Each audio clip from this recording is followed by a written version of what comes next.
শামসুল হুদা লাই লাই সাই সাই শামসুল হুদা লাই লাই সাই সাই শামসুল হুদা মুর্দাবাদ শামসুল হুদা গ্রেফতার করিব লাগিব শামসুল হুদা গ্রেফতার করিব লাগিব শামসুল হুদা লাই লাই সাই সাই শামসুল হুদা মুর্দাবাদ দেশের উপর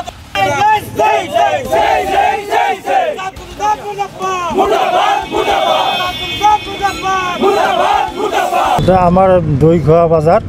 চুয়াপাটা দৈঘোৱা বাজাৰ এটা ব্ৰিজৰ কামৰ ইনিগেশ্যনৰ কাৰণে আমাৰ আজি ডেটা সময় কৰা হৈছিল 3টা MLA ছাৰে সময় দিছিল সেই হিচাপে MLA ছাৰো তাতে আহিছিল কিন্তু যেতিয়া আমাৰ ফিতা কাটিবলৈ যায় MLA ছাৰে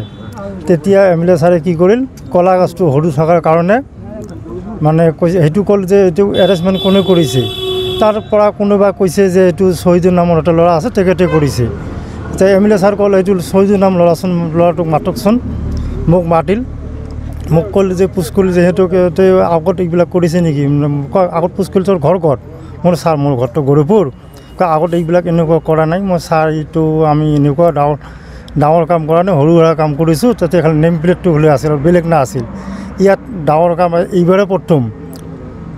কয় এইবিলাক গাছ আনিছে নেকি এই এনেকুৱা সৰু গাছ আনিছিল নেকি এই কথা কৈ মোক এটা চল মাৰিল চল মাৰাৰ পিছত কি কলা গাছ হয়তো MLA ছাৰ শামসুল হুদা বিলেসিপাড়া বুকেৰ কাপড় ধৰছে না বুকেৰ কাল চলত এটা চল মাৰিল চল মাৰাৰ পিছত কলা গাছ তুলি দাঙি মোৰ মূৰত মাৰিছে এটা চোট পাইছে নাকি অলপ চোট পাইছে ফুলি আছে এগৰাকী বিধায়কৰ এনে আচৰণ কি ক'ব বিধায়কজন যিজন কৰি যেনেকুৱা কাম কৰিছে এইটো ঠিক কৰা নাই তাক উচিত বিচাৰ লাগে মই ৰাইজৰ বা সকলো সংগঠনৰ ওপৰত মই কি কৰিছোঁ যাতে মোক উচিত এইটো বিচাৰ লাগে আৰু কি ঠিক আছে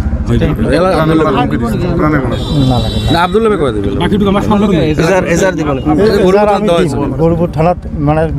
ৰেডি হৈ আছে আমি দিম ৰেডি হৈ আছে ৰেডি দিম হয় সঁচাকৈ আমি ৰাইজৰ দলৰ তৰফৰ পৰা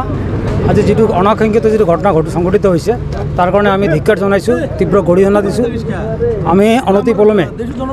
যিহেতুকে অলৰেডি ভিক্টিমে অলৰেডি আপোনালোকৰ সন্মুখত কথাখিনি প্ৰকাশ কৰিছে তেখেতে আমি জানো আৰু মোৰ ঘৰৰ ওচৰত মোৰ সৰু ভাইটি হয় শহীদুৰ ৰহমান এনেকুৱা এজন ভদ্ৰ ল'ৰা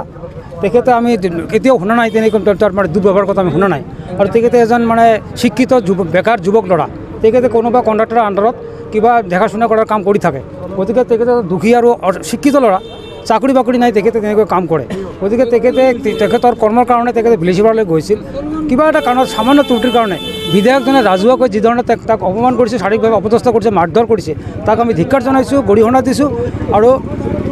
বিধায়কজনক অনতিপলমে উক্ত ঘটনাৰ ওপৰত তেখেতক কাণত ধৰি উঠা বহা কৰাৰ কাৰণে ৰাজহুৱাকৈ ক্ষমা কৰাৰ কাৰণে আমি দাবী জনাইছোঁ লগতে তেখেতক যিহেতুকে অলৰেডি সিহঁতে FIR দিবলৈ কৈছে গতিকে অতি সোনকালে যাতে জিলা প্ৰশাসন তেখেতক মানে ব্যৱস্থা লয় বা পুলিচ প্ৰশাসনে ব্যৱস্থা লয় তেখেতক জেল হাজতলৈ প্ৰেৰণৰ কাৰণে আমি দাবী জনাইছোঁ খবৰ মানে এনি লাইভ 24/7 আৰু এনি লাইভ ডিজিটেল যিকোনো খবৰৰ বাবে যোগাযোগ কৰক 9387734920 আমাৰ এই নম্বৰত।